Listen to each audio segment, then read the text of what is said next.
لیے اس ارادے کو پورے ہونے کے درمیان اللہ تعالیٰ نے تمہیں کامیابی نہیں دی تو اب تم ایسے بہانے کرتے ہو۔ تو یہ سن کر عمیر نے بے ساختہ کہا میں گواہی دیتا ہوں کہ آپ اللہ کے رسول ہیں۔ دیکھیں اچھے اخلاق یہ ہوتے ہیں، جو قتل کرنے آیا ہے اس سے وہ معاف کر دیتے ہیں، انہیں یہ نہیں کہتا کہ صاحب وہاں کون تھا اس سے پوچھنے والا۔ ہاں تو اس نے فوراً کیا کہا یا رسول اللہ صلی اللہ علیہ وسلم، پہلے ہم آسمانی خبروں اور وحی کے متعلق آپ کی تکذیب کرتے تھے کہ آپ صحیح نہیں کہہ رہے، اور یہ ایسی خبر ہے جس کے موقع پر میرے اور صفوان کے سوا کوئی موجود ہی نہ تھا۔ خانہ کعبہ کے سر میں اور صفوان کے میرے ہمارے علاوہ کوئی بھی نہیں تھا، ہم مکے میں تھے، ہم مدینے میں، اور ہم نے جو باتیں کی آپ نے ہمیں وہ بتائی، یہ تو یقین آپ اللہ کے نبی ہیں۔ ہاں اور اللہ کی قسم عمیر کہتا ہے کہ مجھے یقین ہے کہ آپ کو یہ بات صرف اللہ نے بتائی ہے، اللہ کا شکر ہے جس نے مجھے اسلام کی ہدایت کی، جس نے کلمہ شہادت پڑھا۔ پیارے آقا دو جہاں نے فرمایا تمہارا دینی بھائی ہے، اس کو قرآن کریم کی تعلیم دو اور اس کے قیدی کو آزاد کر دو۔ پھر عمیر بن وہب مکے چلے گئے اور اسلام کی تبلیغ کرنے لے، جو حضور کو شہید کرنے آئے واپس وہ مبلغ بن کر جا رہے ہیں۔ اور جس طرح پہلے مسلمانوں پر ظلم کرتے تھے، اب مشرکین کے خلاف تیغ بے نیام رہتے تھے۔ ان کی تبلیغ سے بہت سارے مسلمان جو ہے وہ بہت سارے لوگ مسلمان ہو گئے۔ فتح مکہ کے بعد آپ نے عمیر بن وہب کی سفارش سے صفوان بن امیہ کو بھی معاف کر دیا اور وہ بھی مسلمان ہو گئے۔ جن دونوں نے مشورہ کیا تھا، حضور کے شہید ہونے کی فکر میں لگے ہوئے، حضور کے اچھے اخلاق، اچھے کردار نے، ہم کہتے ہیں دوسرے لوگ نیک بھی بنے لیکن ہم اچھا کردار نہ کریں۔ تو حضرت عمر بن خطاب رضی اللہ عنہ بیان کرتے ہیں کہ اور واقعہ کہ جب عبداللہ بن ابی بن سلول فوت ہو گیا، رئیس المنافقین تھا، تو پیارے آقا دو جہان نے اس کی نماز جنازہ پڑھانے کے لیے ارادہ کیا، اور انہوں نے کہا کیا اس کے بیٹے نے بولا میرے ابو کا جنازہ پڑھا۔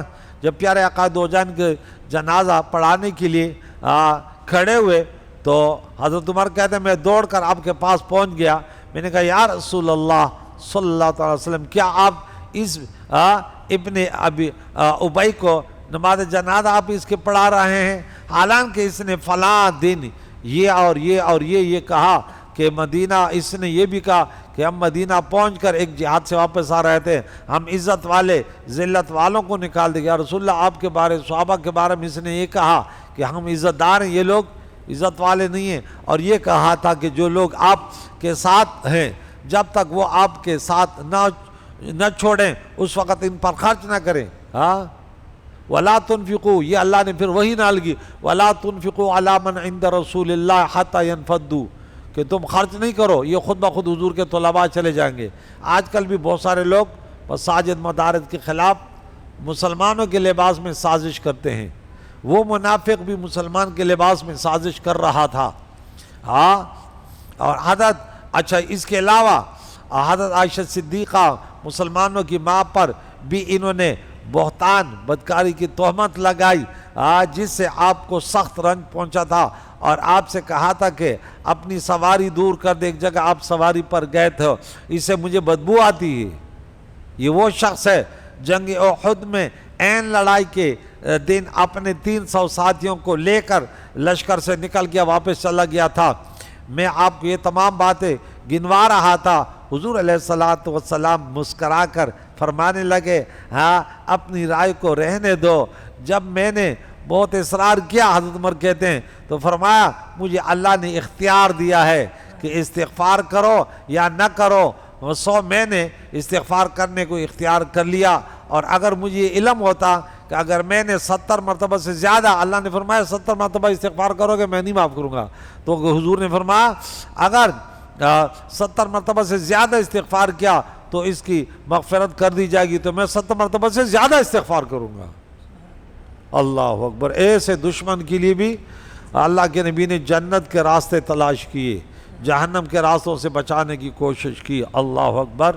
ہاں، حضرت عمر بیان کرتے ہیں کہ پھر حضور علیہ السلام نے اس کے نماز جنازہ پڑھائی۔ صحیح بخاری میں حدیث ہے۔ قتادہ بیان کرتے ہیں کہ حضور علیہ السلام سے اس معاملے میں سوال کیا گیا تو آپ نے فرمایا میری قمیص اور اس پر میری نماز جنازہ، حضور نے اپنی قمیص اس کو پہنائی، سے اللہ تعالیٰ کا عذاب دور نہیں ہوگا، اور بے شک مجھے یہ امید ہے کہ میرے اس عمل سے اس قوم کے 1000 انسان جو ہے وہ اسلام میں آ جائیں گے، کہ میں ان کے بڑے سے اچھا سلوک ہے، ان کے جتنے پیروکار ہیں وہ آئیں گے کہ دیکھ ہمارے، ہم کہتے ہیں نا اب کسی کو ہماری نہیں مانتے، ان کے بڑوں کو برا بلا کہتے ہیں، حالانکہ بہت بری بات ہے۔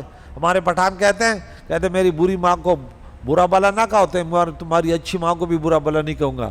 ہر انسان یہ نہیں کہتے میری ماں اچھی ہے، تو کہتے پھر تم دوسروں کے ماں کو کیوں برا بلا کہتے کہ تمہاری ماں، تمہارا باپ، تمہارا کنبا، یہ تو فساد ہے۔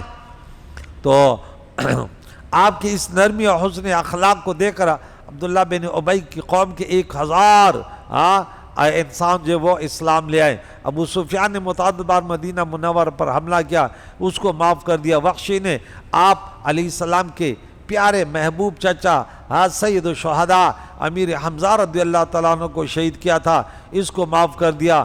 ہندہ رضی اللہ تعالیٰ عنہ نے حمزہ کا کلیجہ نکال کر کچا چبایا تھا، اس کو معاف کر دیا۔ اور مکہ کے جن ظالموں نے آپ پر ظلم و ستم ڈھائے تھے، جنہوں نے آپ کے راستے میں کانٹے بچھائے تھے، جنہوں نے سجدے کی حالت میں آپ پر اوجڑی ڈالی تھی، جنہوں نے آپ کے سماجی بائیکاٹ کیا تھا اور شعبہ ابن ابی طالب میں غلہ کا ایک دانہ تک نہیں پہنچنے دیا، ان سب کو اللہ کے نبی نے فرمایا۔